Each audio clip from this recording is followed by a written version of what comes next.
വാർത്തകളിലേക്ക്. പത്തനംതിട്ട പെരുന്നാട് അമിത വേഗതയിലെത്തിയ കാർ നിയന്ത്രണം വിട്ട് സ്വകാര്യ ബസ്സിലിടിച്ച അപകടം. കാർ ഡ്രൈവർ വെട്ടിച്ചു മാറ്റിയതിനാൽ നേർക്കുനേർ ഇടി ഒഴിവായി. യാത്രക്കാർ പരിക്കേൽക്കാതെ രക്ഷപ്പെട്ടു. പത്തനംതിട്ടയിലേക്ക് പോവുകയായിരുന്ന സ്വകാര്യ ബസ്സിൽ എതിർവശത്തു നിന്ന് വന്ന കാർ ഇടിക്കുകയായിരുന്നു.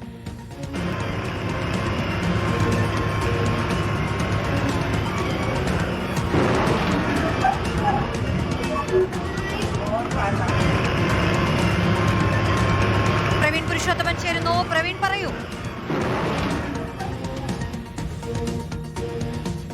റോഷ്നി, നമുക്ക് ആ CCTV ദൃശ്യം കാണുമ്പോൾ മനസ്സിലാകും, ഒരു വളവിനോട് ചേർന്ന് കാർ അമിത വേഗതയിൽ എത്തുകയും നേരെ സ്വകാര്യ ബസിന്റെ മുൻവശത്തേക്ക് വരികയുമായിരുന്നു. ആ കാർ ഡ്രൈവർ പെട്ടെന്ന് അപകടം മനസ്സിലാക്കി ഇടതുവശത്തേക്ക് ആ കാർ വെട്ടിച്ചു.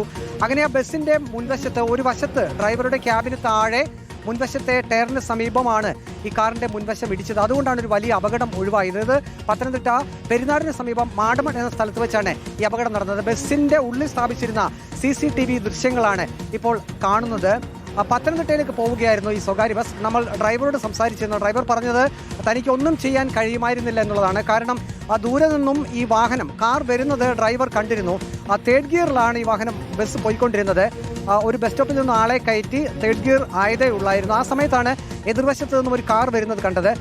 അത് നേരെ ബസിന്റെ മുൻവശത്തേക്ക് വരികയായിരുന്നു. അപകടം മനസ്സിലാക്കി താൻ പെട്ടെന്ന് ബ്രേക്ക് ചവിട്ടി നിർത്തുകയായിരുന്നു. കാറിന്റെ മുൻവശം ഈ ബസിന്റെ ഒരു വശത്ത് ഇടിച്ച് നിയന്ത്രണം തെറ്റി പോവുകയായിരുന്നു. ഏതായാലും കാറിൽ 5 യാത്രക്കാരുണ്ടായിരുന്നു. ആർക്കും വലിയ പരിക്കൊന്നും ഏറ്റില്ല. നിസ്സാര പരിക്കുകൾ മാത്രമേ ഉള്ളൂ. ഒരു വലിയ അപകടം തന്നെയാണ് ഒഴിവായത്. പ്രവീൺ പുരുഷോത്തമനാണ് ഈ